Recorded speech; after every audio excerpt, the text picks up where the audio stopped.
noches, queridos videntes de las redes sociales y personas que están atendiendo a este canal. Les habla el pastor Miguel Ángel Contreras. En este momento, esta es una clase que está ya siendo llevada desde hace unos días atrás, ¿verdad? Y este es un estudio que se ha iniciado bajo el auspicio del Ministerio 5E Internacional que está en la Ciudad de México. Este estudio normalmente es regido por nuestro querido llamado pastor y maestro Carlos Aparcedo.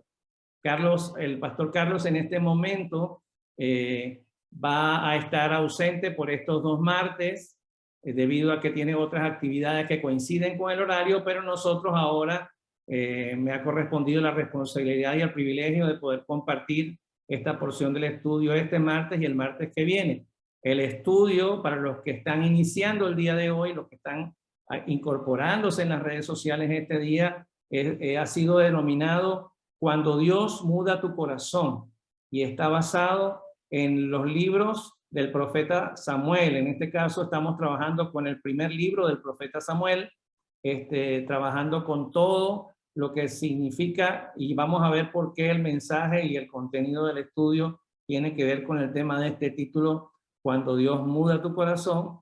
Y la idea esta es poder avanzar en el estudio de la palabra y poder irnos nutriendo y creciendo cada vez más en lo que Dios está poniendo en esta revelación del Espíritu Santo para cada uno de nosotros, ¿sí? Así que bueno, primero que nada, agradecidos de esta oportunidad que el pastor Carlos nos ha brindado para poder compartir y seguir con este estudio. Y también, bueno, muy contentos de poder tenerles en el día de hoy. Acá tenemos hermanos y hermanas de diferentes nacionalidades y diferentes países. Tenemos gente en los Estados Unidos, en México, en Bolivia, en Argentina y posiblemente algunos de otros países más, Costa Rica, otros países más que puedan estarse conectando, son bienvenidos. Quiero también comentarles de que este estudio se está grabando para ser nuevamente después reproducido por las redes sociales en YouTube, así que todo aquel con el que deseen compartirlo es bienvenido y pueden perfectamente hacer uso de esta información para difundir la palabra. Y también me están haciendo comentarios aquí, gracias por la gente que me está ayudando con los comentarios. También tenemos gente conectada desde Colombia. Muchas gracias.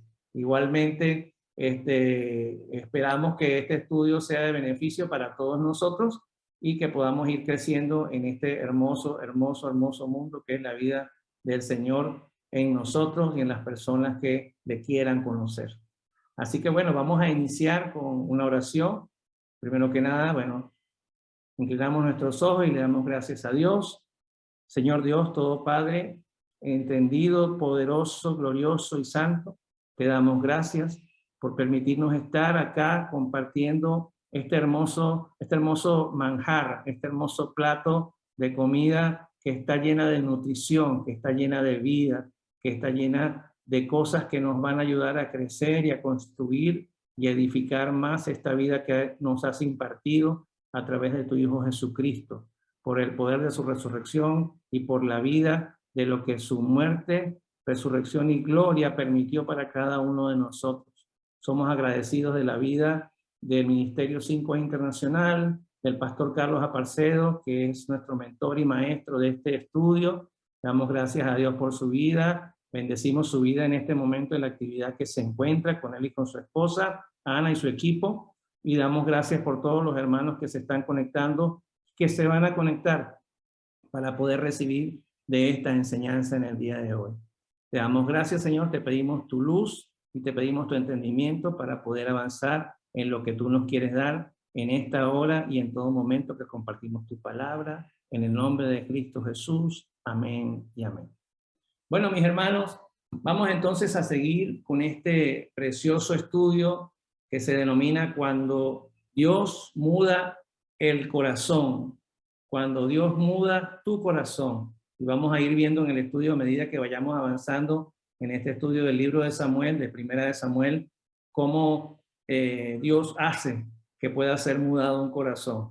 La semana pasada, creo que algunos quizá me lo pueden refrescar, veníamos compartiendo la primera parte del libro de Reyes, donde habla principalmente del nacimiento, del origen de Samuel. Recuerdan que Samuel es el hijo de Ana y el Caná fue dedicado a Dios, fue reservado para el servicio de Dios y fue preparado para lo que iba a suceder en un periodo de la historia bíblica donde se puede llamar que se pudo considerar un tiempo de transición.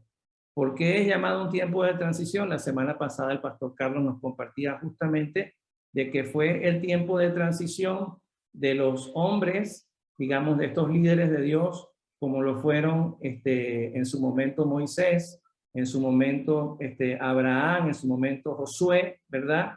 Y que en un momento determinado, cuando ellos cumplieron su proceso o su propósito de Dios en la tierra, el momento de su existencia, hubo un periodo en el cual, como pudimos leer en la semana pasada, hubo un tiempo donde no se escuchó la palabra, donde no se mantuvo, digamos, esta conexión con lo que la palabra de Dios estaba estableciendo de acuerdo a los hombres que llevaban, digamos, la guiatura del pueblo de Dios, de Israel.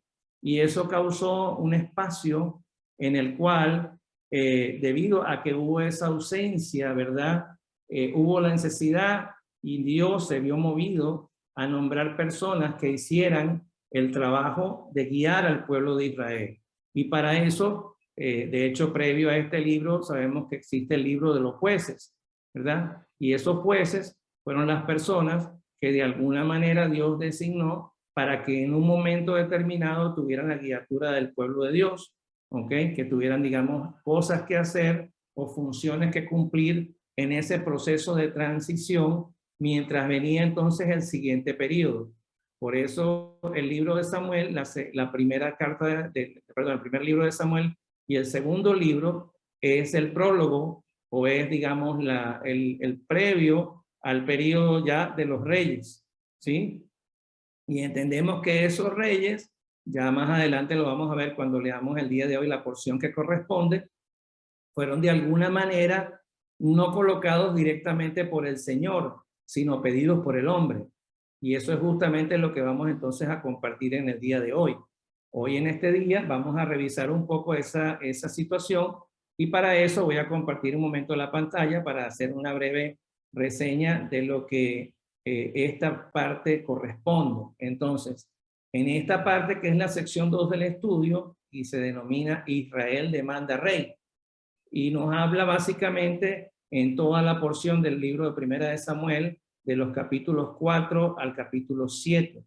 Del capítulo 4 al 7 nos da una visión general de lo que está sucediendo en esos últimos tiempos del periodo de los jueces. O sea, está terminando prácticamente el periodo de los jueces, donde podemos todos ya quizás por su experiencia y lo que han podido recibir del compartir de la palabra, hubieron jueces como Jefté, hubieron jueces como Gedeón, hubieron jueces como Débora, hubieron jueces como el mismo Sansón que cumplieron funciones específicas como Gad en el pueblo de Dios, mientras duró ese periodo de transición.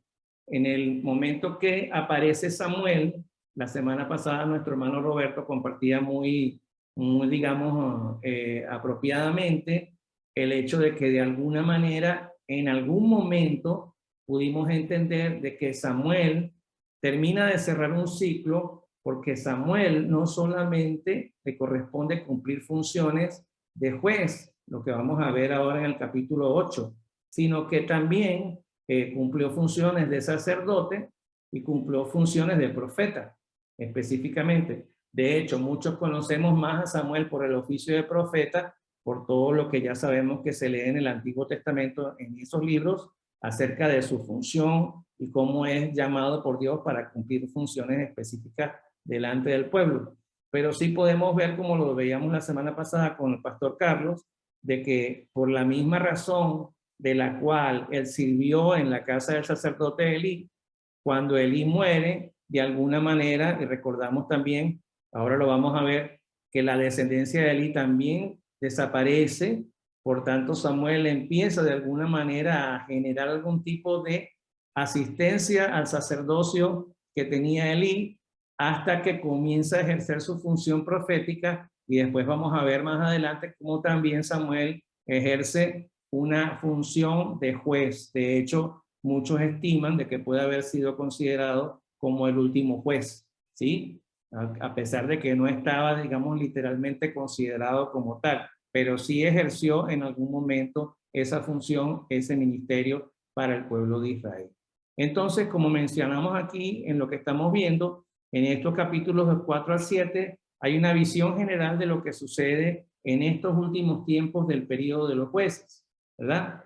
Y luego vamos directamente al capítulo 8, donde expresamente en ese capítulo existe la demanda directa, no de Dios, sino de su pueblo que demanda un rey. ¿Y por qué tendrían que tener un rey si ya tenían a un rey?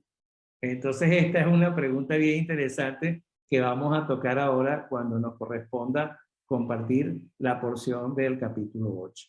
¿Sí?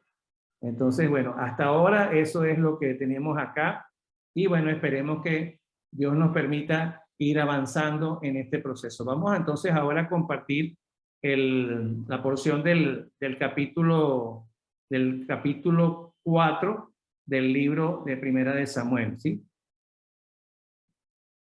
Y dice así: y la palabra de Samuel llegó a todo Israel, e Israel salió contra los filisteos en batalla. Recuerden que la semana pasada, para ir haciendo una aclaratoria, ya los pueblos que asediaban a Israel, de alguna manera en el periodo de los jueces, por la misma razón de la desobediencia, Dios había permitido que de alguna forma ellos pudieran tener algún tipo de dominio y algún tipo de inherencia para poder tratar de conquistar y vencer al pueblo de Dios.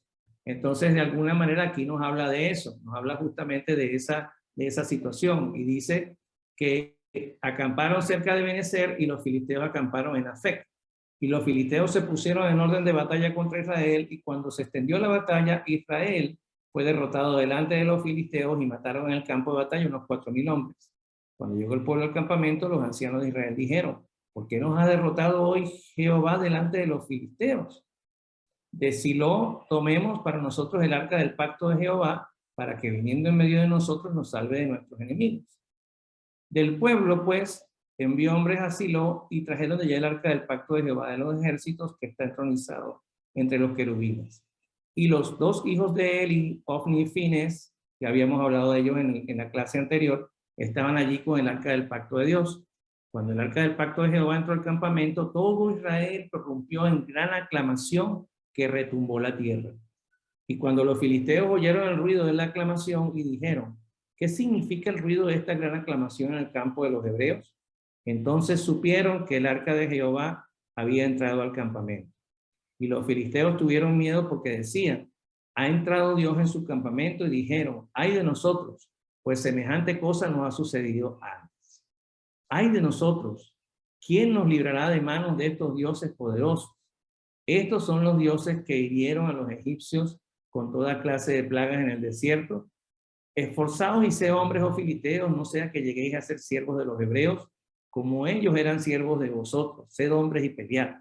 Entonces los filisteos pelearon, Israel fue derrotado, y huyó cada cual a su tienda. La mortandad fue muy grande, pues cayeron de Israel 30,000 soldados de a pie. Y el arca de Dios fue tomada, y murieron los dos hijos de Elí, Ofni y Finés. Y corrió del campo de batalla un hombre de Benjamín, y llegó el mismo día a Silo, roto sus vestidos y tierra sobre su cabeza.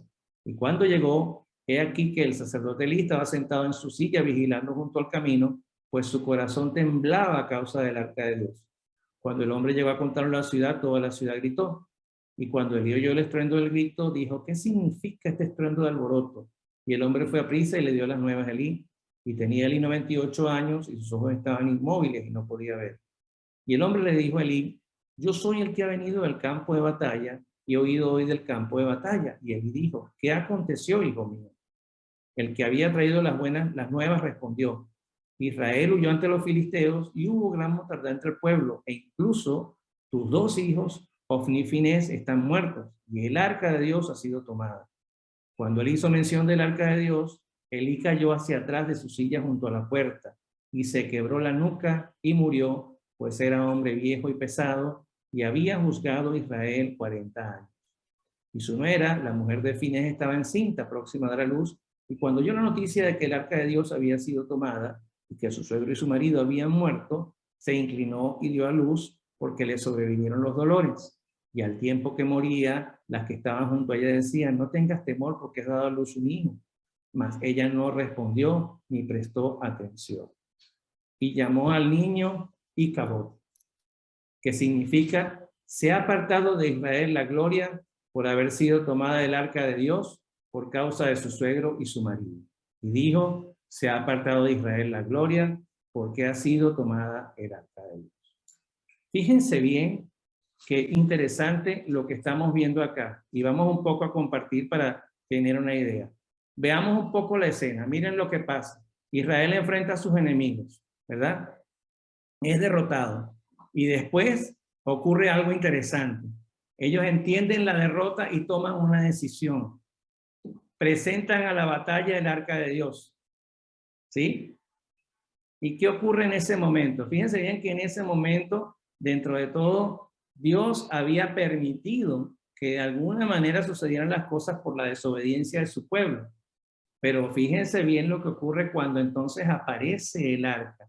¿Qué ocurre? ¿Qué dice allí? ¿Qué ocurre? ¿Qué pasa cuando el arca hace presencia en el campo de batalla?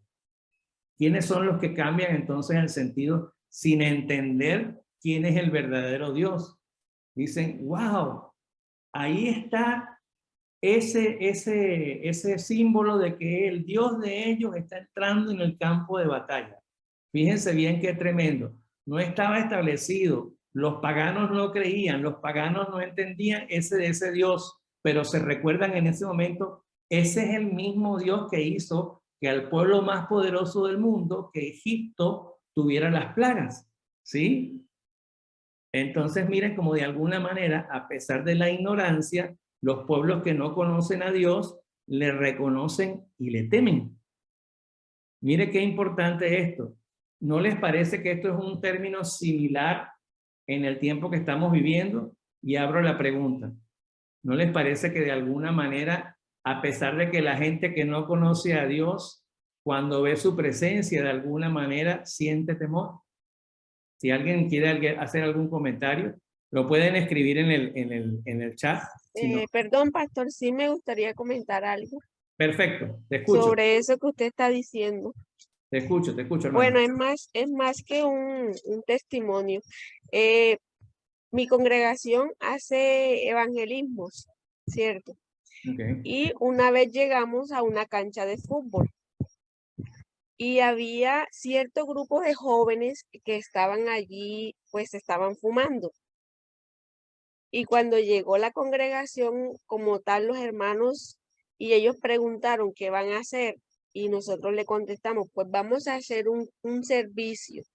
Están invitados.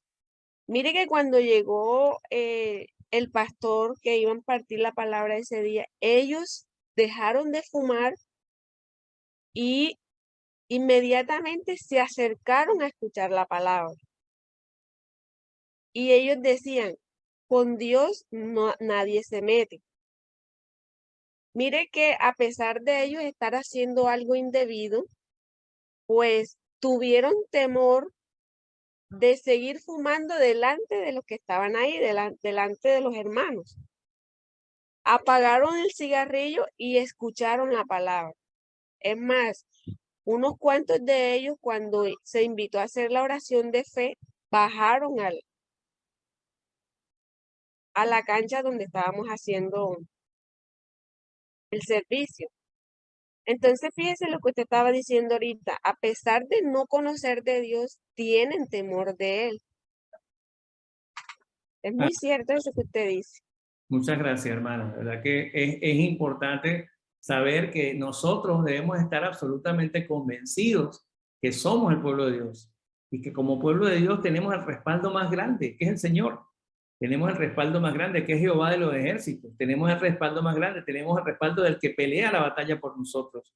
Y que a pesar de la oposición, fíjense bien como los filisteos, que era un pueblo temido por el mismo Israel, tan temido y tan violento, que en momentos sabemos perfectamente que fueron sus esclavos, fueron sojuzgados por ellos, pero en ese momento de la batalla, cuando ellos ven entrar el arca, ellos no entendían. Fíjense que en el término, ellos mismos se dicen entre ellos, oye, es que esos dioses de ellos son temibles. Ellos no sabían si era un dios, eran muchos dioses, pero ellos tuvieron temor, ¿sí? Entonces, esto nos lleva a atender que dentro de todos los procesos, a pesar de lo que pueda estar sucediendo, nuestro Dios es un Dios de fortaleza, un Dios de fuerza, un Dios que eventualmente siempre va a librar la batalla por nosotros y que su sola presencia, el solo símbolo de que Él está presente es más que suficiente, ¿sí? Bueno, gracias hermana por compartir. Al final del capítulo entonces vemos lo que ocurre cuando llega el emisario, ¿verdad? Al lugar donde estaba el sacerdote Elí. Si bien se recuerdan lo que habíamos hablado en el estudio de la semana pasada, recuerden que él había sido confrontado por el Señor. ¿Se acuerdan? Porque él no estaba cumpliendo, ¿verdad? Lo que Dios le había encomendado. El sacerdote tenía no solamente la comisión de trabajar como un sacerdote del pueblo, cumplir la función de sacerdote, sino también cuidar que la casa sacerdotal cumpliera su función. Y se acuerdan que Elí había permitido, o vamos a decir, no es que había permitido, como decía la palabra cuando leímos en el estudio pasado, en el primer capítulo, no había estorbado a sus hijos, ¿verdad? No los había molestado para que sirvieran al Señor. Y de ¿sí? ¿Alguien quería decir algo? Y de alguna manera, el Señor entonces digamos, lo instó, lo amonestó, le dijo, mira, te vas a dar cuenta de que por no haber estorbado a tus hijos, va a venir algo sobre tu casa y posiblemente tú no vas a tener a tus hijos. Y eso fue lo que ocurrió. Y entonces fíjense, cuando ocurre lo que ocurre, el temor y lo que el sacerdote Elías había recibido, me imagino que en ese momento, a su avanzada edad, a pesar de todo, le tocó recordar lo que había sido amonestado por el Señor, y cuando llegó el arca sintió miedo, pero no miedo porque estuviera la presencia de Dios, sino sintió miedo porque ya sabía que de alguna manera iba a ocurrir lo que se había ya de alguna manera profetizado de parte del Señor para él que iba a ocurrir. Y bueno, en ese momento entonces dice la Biblia de que él cae hacia atrás y se rompe la nuca y muere. Entonces, fíjense bien que cuando la hija la esposa de uno de los hijos tiene el hijo, aunque tiene el hijo y digamos, desde el punto de vista ceremonial o procesal en el orden sacerdotal, era posible que ese hijo tuviera algún tipo de injerencia en el sacerdocio, ella misma tuvo que reconocer como su esposo había ofendido a Dios, como su esposo se había pervertido en el servicio y en el propósito al Señor, de que ese hijo ya no tenía la gloria del Señor. Por eso lo llamó Ícabo, que vieron que el nombre significa fuera de su gloria, ¿sí? Y eso hizo que se perdiera ese orden sacerdotal. Y entonces ahí es cuando de alguna manera Samuel, como siervo del templo, asume en buena parte esa función sacerdotal hasta que dentro del orden sacerdotal de Israel se nombra el sacerdote que correspondía por la clase sacerdotal que le iba a tocar tener esa responsabilidad, tener esa función, ¿sí? Vamos a ir avanzando para que son varios capítulos para que no se nos pierda mucho y podamos entonces llegar al número 8, que es el que nos interesa. Capítulo 5. ¿Sí? Pastor, ¿me escuchan? Sí, le escucho perfectamente. Dígame, hermano. Aquí, como dando su testimonio a la hermana, sí, es la verdad, la cruda realidad, no es como por decir usted, Dios es nuestro respaldo, pero en la vida mundana, o sea, yo también era una persona que estaba en el mundo, ¿verdad? Y lamentablemente por mi accidente conocí a Dios. Y ahora que siempre, como estamos en tiempo de gracia, todo aquello, nunca las personas que están en el mundo siempre tienen su creencia, su fe a diferentes cosas, ¿no? Y la cruda realidad es así, porque ellos hay veces creen en su fe, pero nunca tienen esa fe de que va a venir el Salvador. Pero siempre he tenido yo que cruzar palabras de que me digan, no, ¿cuándo o cómo? O sea, en la vida cristiana siempre hay ese milagro, que hace milagros o que en privado o en público, ¿verdad? Y a mí se me ha ocurrido ese milagro, porque yo lamentablemente estaba yo postrado en cama, estaba ya para irme a otro lado, pero lamentable, gracias por su gracia de Dios, estoy aquí en silla de ruedas y por eso yo creo en Dios y siempre, como usted ha mencionado, ese es el respaldo de nosotros. Y es la verdad, ¿no? Que en la vida cristiana es lindo. Yo debiera conocer más antes la palabra de Dios, ¿no? Y ahora, pero mi familia sigue en el mundo, pero no les puedo obligar, pero estoy orando para que se vengan al mundo, ¿no? A la vida cristiana. Eso es. ¿Y qué más le puedo decir, pastor? Que sí, realmente Dios existe para todo el mundo, que Dios ahorita ha abierto las puertas del tiempo de gracia y tenemos que saber llevar la palabra de Dios de rincón a rincón, ¿verdad? De occidente a oriente, ¿verdad? Y a todo el mundo, ¿verdad? Eso podría ser, pastor. Gracias. Muchísimas gracias, hermano Leo. También a eso, de verdad que estamos conscientes de que Dios muchas veces, bueno, tiene que determinar, hacer cosas para que nuestra vida pueda ser movida, nuestra vida pueda ser cambiada y quizás en nuestra soberbia, en nuestra terquedad humana, no aprendemos y muchas veces Dios nos permite pasar por situaciones que verdaderamente digamos, nos zarandean como a Pedro o nos mueven para poder entender que Él es la única verdad posible, que Él es la única verdad absoluta, que Él es la única verdad que en medio de todo nos va a restaurar. Y el Señor permitió que esa condición ahora que usted tiene simplemente sea para testimonio de su gloria. Porque como usted dice, lo pudo haber pasado para otro lado, lo pudo haber mandado a otra parte, pero lo dejó aquí con un propósito. Lo dejó aquí con el propósito de ser testimonio de que Él sí es el Señor, de que Él sí puede restaurar vidas y de que Él sí puede hacer que las cosas puedan ser diferentes. ¿Y sabe qué? Recuerdo una palabra en el libro de Eclesiastés, creo que el capítulo 9, que el rey Salomón en algún momento en su proceso de entender que ya todo era vanidad, él hace una analogía y dice, echa tu pan sobre las aguas, que tú no sabes a cuánto tiempo y en cómo, pero lo vas a recoger. Nuestro trabajo es ser sembradores. Ustedes desde su silla de ruedas, nosotros desde la posición que tenemos o del lugar donde estemos haciendo lo que Dios nos ha permitido hacer, somos sembradores de esa palabra y somos convencidos de que Él sigue siendo ese rey, no el que el hombre pone, sino el que verdaderamente reina y reina por los siglos. Así que muchísimas gracias por ese testimonio que nos ha compartido y bueno, muy contentos de que esté con nosotros. ¿De dónde usted, hermano, que no le había escuchado al principio? De Bolivia. Oh, bueno, bienvenido, muy bienvenido, Lester. Ya vamos a tener oportunidad de conversar al final del estudio. Bueno, continuamos entonces con el capítulo 5. Dice, cuando los filisteos capturaron el arca de Dios, vamos a leer un momentito. Cuando los filisteos capturaron el arca de Dios, la llevaron desde Benecer hasta Asdod. Y tomaron los filisteos el arca de Dios y la metieron en la casa de Dagón y la pusieron junto a Dagón. Y al día siguiente, cuando los asdoditas se levantaron temprano, he aquí Dagón, ya saben que Dagón es el dios pagano de los filisteos, postrado rostro en tierra delante del arca de Jehová. Y tomaron a Dagón y lo volvieron a su lugar. Y volviéndose a levantar muy de mañana al siguiente día, he aquí que Dagón ahora había caído rostro en tierra delante del arca de Jehová, y la cabeza de Dagón y las palmas de sus manos yacían cortadas sobre el umbral. A Dagón solamente le quedaba el tronco. Por esta causa ni los sacerdotes de Dagón, ni ninguno de los que entra en casa de Dagón pisa el umbral de Dagón hasta hoy. Pero la mano de Jehová pesaba grandemente sobre los asdoditas, y él los asoló y los hirió con tumores tanto a Asdod como a todo su territorio.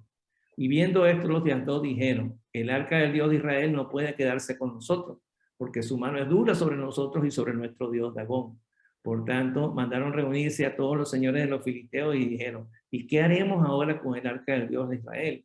Y ellos respondieron, sea llevada el arca del Dios de Israel a Gat. Y llevaron allá el arca del Dios de Israel. Después que la llevaron allá, la mano de Jehová estuvo contra la ciudad y causando gran pánico. Y él hirió a los hombres de aquella ciudad, hasta el mayor, y les brotaron tumores. Entonces enviaron el arca de Dios a Ecrón, pero cuando el arca de Dios llegó a Ecrón, los ecronitas clamaron, diciendo, han traído a nosotros el arca de Dios de Israel para matarnos a nosotros y a nuestro pueblo. Y enviaron y reunieron a todos los señores de los filisteos y dijeron, enviad el arca de Dios a Israel y vuélvese a su lugar para que no nos mate a nosotros ni a nuestro pueblo, porque había pánico de muerte en toda la ciudad, pues la mano de Dios pesaba duramente contra él. Y los hombres que no murieron fueron heridos con tumores, y el clamor de la ciudad subía al cielo. Bueno, imagínense aquí, no conforme con mostrar esto, entonces ahora estamos viendo cómo de alguna manera el mismo Señor da la señal directa de entender cuál es su poder. Él no tenía, él tiene obviamente el poder, él es todopoderoso, él podía perfectamente decir, yo voy a destruir a todo este pueblo infiel, pero él quiso darle señales para que pudieran comprender. Muchas veces nos ocurre como Tomás, como el apóstol Tomás, ¿se acuerdan? Si no veo, si no veo la llaga, si no veo las heridas, no creo. Bueno, pues Dios tiene que dar señales. Y en este momento Dios le estaba dando señales. Mire que estamos hablando de que no es el ejército de Israel, es el arca. Es el arca que contenía las tablas de la ley, es el arca que contenía la vara de Aarón.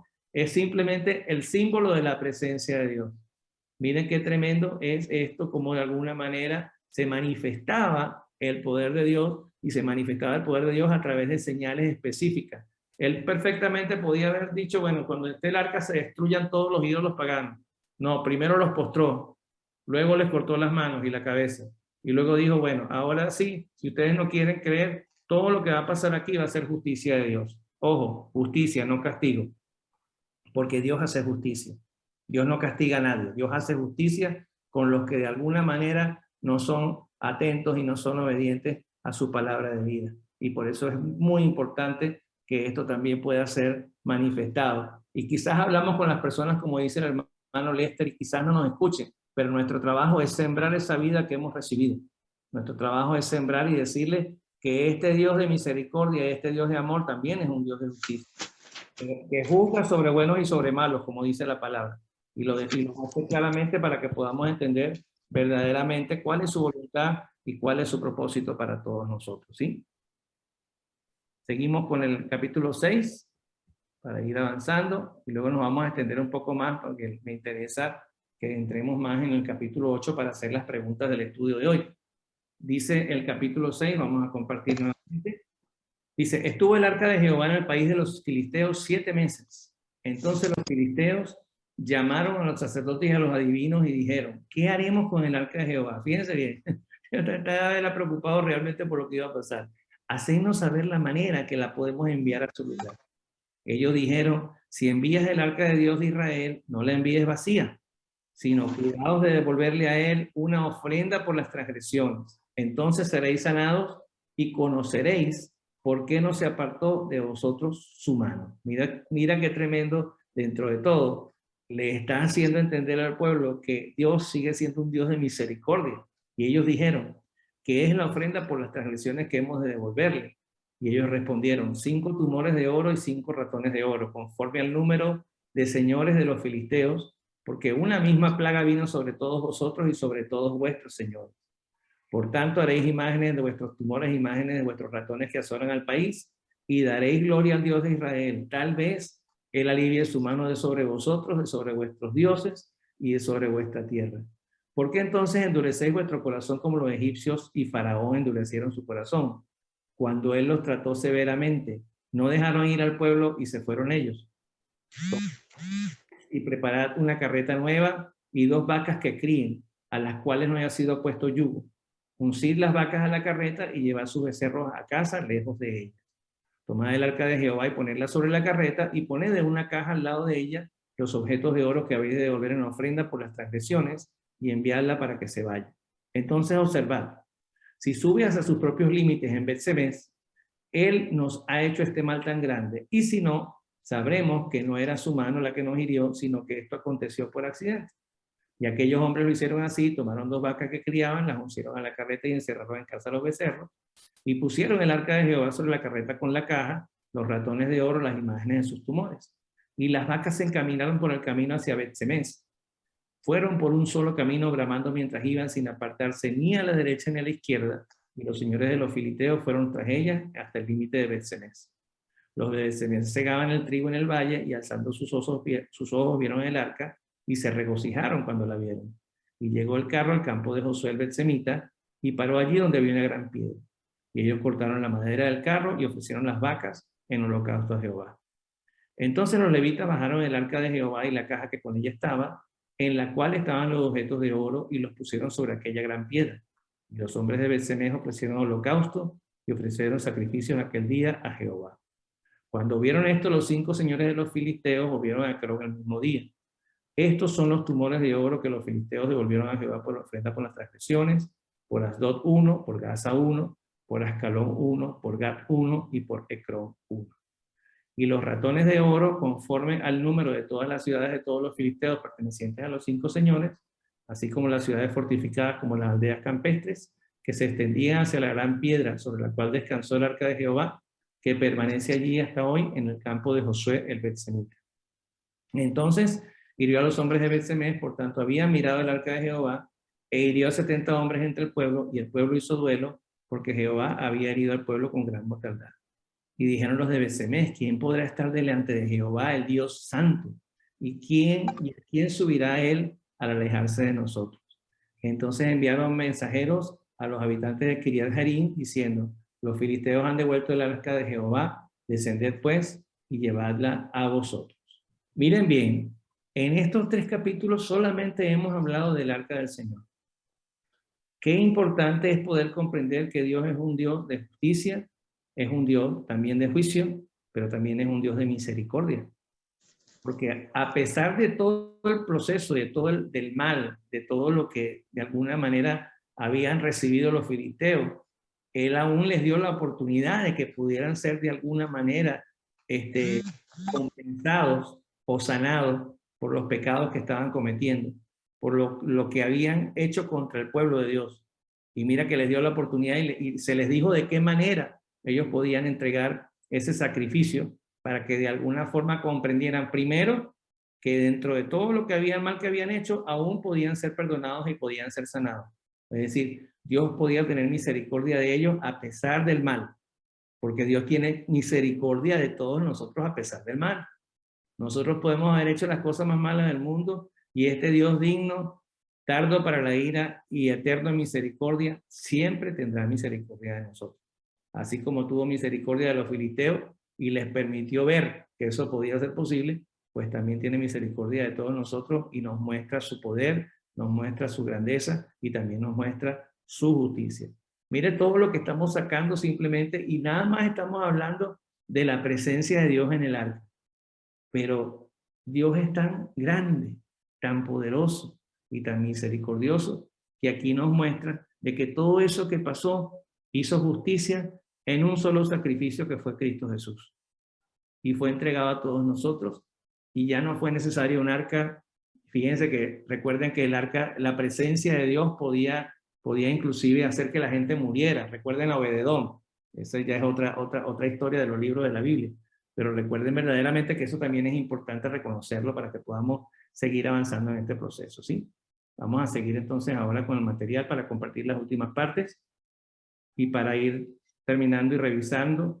Ya de alguna forma el material y lo siguiente del otro capítulo nos habla también, el capítulo 7, de lo que ocurrió cuando ya Samuel empieza a hablarle a la casa de Israel, y ya nos queda no mucho tiempo, así que voy a cortar un poquitito, pero preciso. También aquí en este momento Samuel empieza ya a ejercer su función de juez y de profeta, y empieza a orar, ¿verdad?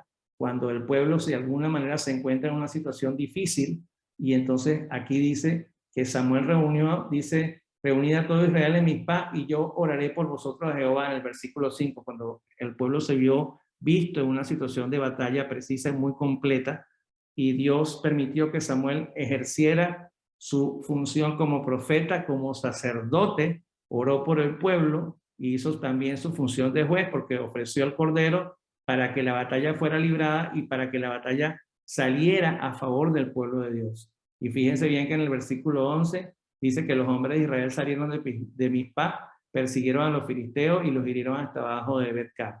Y luego se habló del sacrificio, y luego aquí nos dice entonces, aquí es la primera parte donde se nombra a Samuel como juez, dice el versículo 15, y juzgó Samuel a Israel todos los días de su vida.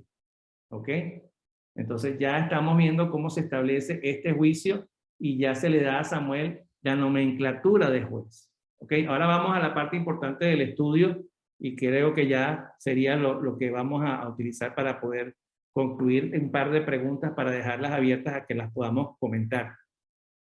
Dice acá, Aconteció que cuando Samuel era viejo, puso a sus hijos por jueces de Israel, y el nombre de su hijo era Joel, y el nombre del segundo Abías, y eran jueces en Berseba. Pero no anduvieron por los caminos de sus padres, sino que se desviaron tras ganancias deshonestas, aceptando sobornos y pervirtiendo el derecho. Entonces los ancianos de Israel fueron hasta donde estaba Samuel y le dijeron: he aquí que eres viejo y tus hijos no siguen sus caminos. Y aquí está la parte importante: nombra ahora para nosotros un rey que nos juzgue como tienen todas las naciones. Ya el hombre en ese momento estaba sacando el orden de Dios y estaba ya pidiendo, y le dijo, pero no agradó a Samuel que dijeran, danos un rey que nos juzgue. Entonces Samuel oró a Jehová, y Jehová le dijo a Samuel: escucha la voz del pueblo conforme a todo lo que digan, porque no te han rechazado a ti, sino a mí me han rechazado, para que yo no sea rey sobre ellos. ¿Ok? Entonces al final, todas estas cosas nos dan por conclusión lo que dice acá, al final, dice: pero el pueblo, en el versículo 19, no quiso escuchar la voz de Samuel cuando les profetizó lo que iba a suceder si ellos nombraban un rey. No, sino que habrá rey sobre nosotros, para que nosotros seamos también como todas las naciones, y para que nuestro rey nos juzgue, salga delante de nosotros y lleve a cabo nuestras batallas. Y oyó Samuel todas las palabras del pueblo y las refirió en los ojos de Jehová. Y entonces Jehová le dijo a Samuel: escucha su voz y nómbrales un rey. Y dijo Samuel a los varones de Israel: idos cada uno a vuestra ciudad. Ok, entonces aquí viene la parte que corresponde al estudio de hoy. Vamos a compartir la pregunta. La pregunta sería la siguiente: ¿qué es lo que de alguna manera ocurre cuando el pueblo demanda rey? ¿Por qué el pueblo demanda rey? ¿Será porque se cansó de Dios? Y ahora dejo la pregunta abierta, porque ustedes creen que el pueblo demanda rey. ¿Alguno que quiera compartirlo? Hermano, según los versículos que hemos leído, ¿verdad? La conclusión dice que Samuel juzgaba bien a Israel, los salvó de los filisteos y los llevó de regreso a Dios. Pero cuando se retiraba, la nación no quiere oír otro juez, sino que en lugar pide un rey. Entonces ya ellos no querían otro juez que lo, más que todo yo creo que también es la parte donde ya ellos quieren que sea otra persona que juzgue los hijos de Samuel, porque estaba pasando como dice la misma parte de Eli, ¿verdad? Entonces ellos quieren que sea otra persona que sean los que vengan a juzgar también los hijos de Samuel. Pero ¿por qué ocurre realmente esto? ¿Por qué la gente, hay una razón por la cual el ser humano siempre de alguna manera trata de pedir un gobierno que no es de Dios? ¿Alguno de ustedes tiene alguna idea? Por envidia, porque veían que otros países, otros tenían reyes y empezó la envidia, el egoísmo de querer ser lo que no era. Entonces ya no querían ahora sí un sacerdote, querían un rey. Yo siento que es por eso. ¿Alguna otra razón que creen ustedes que pueda ser para que esto haya ocurrido? ¿Por qué la gente quería un rey además de por envidia, como dice la hermana Blanca? Dianita, ¿alguna idea? Pastor, también el pueblo guiado hacia la idolatría. Ok, porque de alguna manera fue guiado hacia la idolatría y prefirió elegir la idolatría que elegir la teocracia, el gobierno de Dios. ¿Sí? ¿Algún otro comentario? Porque esto es simplemente la abreboca de lo que vamos a seguir viendo en las próximas lecciones. ¿Ok? ¿Por qué el pueblo quiso elegir un rey a pesar del buen juicio o de la buena intervención tanto de Samuel como de la misma presencia de Dios en el arca? ¿Por qué el pueblo quiso un rey? ¿Algún comentario más? ¿No será que recuerden que en la Biblia en algunas oportunidades se menciona de que hay un tema que el hombre siempre lo ha movido, y es este egoísmo nos lleva a creer que el ego vale más que Dios? Y entonces nos convertimos en egoístas, y cuando somos egoístas no somos teocráticos.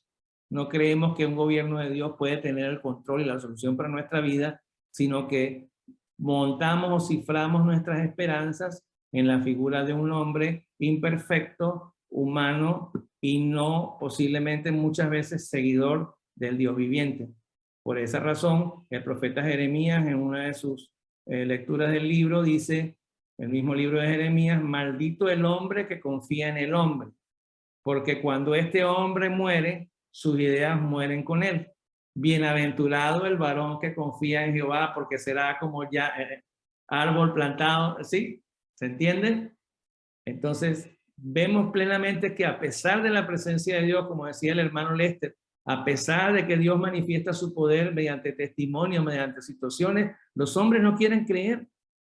Los hombres quieren pensar de que es algo diferente y que no es lo que verdaderamente va a reinar su vida, cuando deberíamos entender que Él es el inicio, Él es el todo y Él es el fin de todas las cosas, porque su eternidad nos gobierna completamente a todos los que somos su creación. Pero esto es parte de lo que vamos a seguir compartiendo, y Israel demandó su rey y ahora van a tener un rey. Y ahora viene entonces, que lo vamos a ir viendo en el estudio de la semana que viene, qué es lo que va a pasar con este rey, qué es lo que va a ir ocurriendo, porque en este momento, debido a la elección del pueblo y no a la elección de Dios, las cosas comienzan a ser diferentes. ¿Cuántos de nosotros hemos elegido reyes en nuestra vida que no son Dios? ¿Cuántos de nosotros hemos elegido y escogido reyes en nuestra vida que no sea el único que verdaderamente merece la honra y la gloria? ¿Sí? Entonces es importante entender esto, y mis hermanos, en este momento les comento que ahora queda abierta la opción para pensar por qué muchas veces en nuestra vida, así como Israel quiso un rey por encima de Dios, nosotros elegimos reyes por encima del Señor. Les dejo la pregunta para que lo consideren. Y lo vamos a seguir trabajando en la próxima semana cuando continuemos este estudio interesantísimo de cuando Dios muda tu corazón. ¿Sí? Así que quiero darle las gracias por la atención prestada a todos los que nos han seguido y que nos están siguiendo en las redes sociales. Gracias a los que nos acompañan el día de hoy. Les animamos que nos puedan seguir por las redes sociales. Pueden usar el famoso símbolo de que les gusta de la grabación cuando la puedan ver, y se pueden suscribir en las campanitas y las señales correspondientes de las redes sociales en YouTube del Ministerio 5 Internacional y de nuestro querido maestro y profesor Carlos Aparceo, de Pastor Carlos. Le damos las gracias por su interesante atención, y vamos a estar pendientes para que nos acompañen la próxima semana en un nuevo estudio. Padre, te damos gracias por este tiempo, te damos gracias por la vida, Señor, porque nos permites compartir este espacio para seguir creciendo en ti, para seguirnos alimentando de tu palabra y para seguir aprendiendo, Señor, de tu misericordia, de tu corazón, que solamente abre sus preciosos brazos para recibirnos por amor puro y para reconocer tu reinado, tu soberanía y tu misericordia en cada uno de nosotros y de los que te creen. Te damos gracias por este tiempo, bendecimos la vida de mis hermanos, los presentes y los que están viendo el estudio por las redes, y te pedimos que nos sigas acompañando en este proceso de crecer en la vida que nos has entregado. Muchas gracias, Padre, en nombre de Cristo Jesús. Amén. Muchas gracias, mis hermanos. Nos vemos el próximo martes a la misma hora y por este mismo canal. Que tengan muy buenas noches.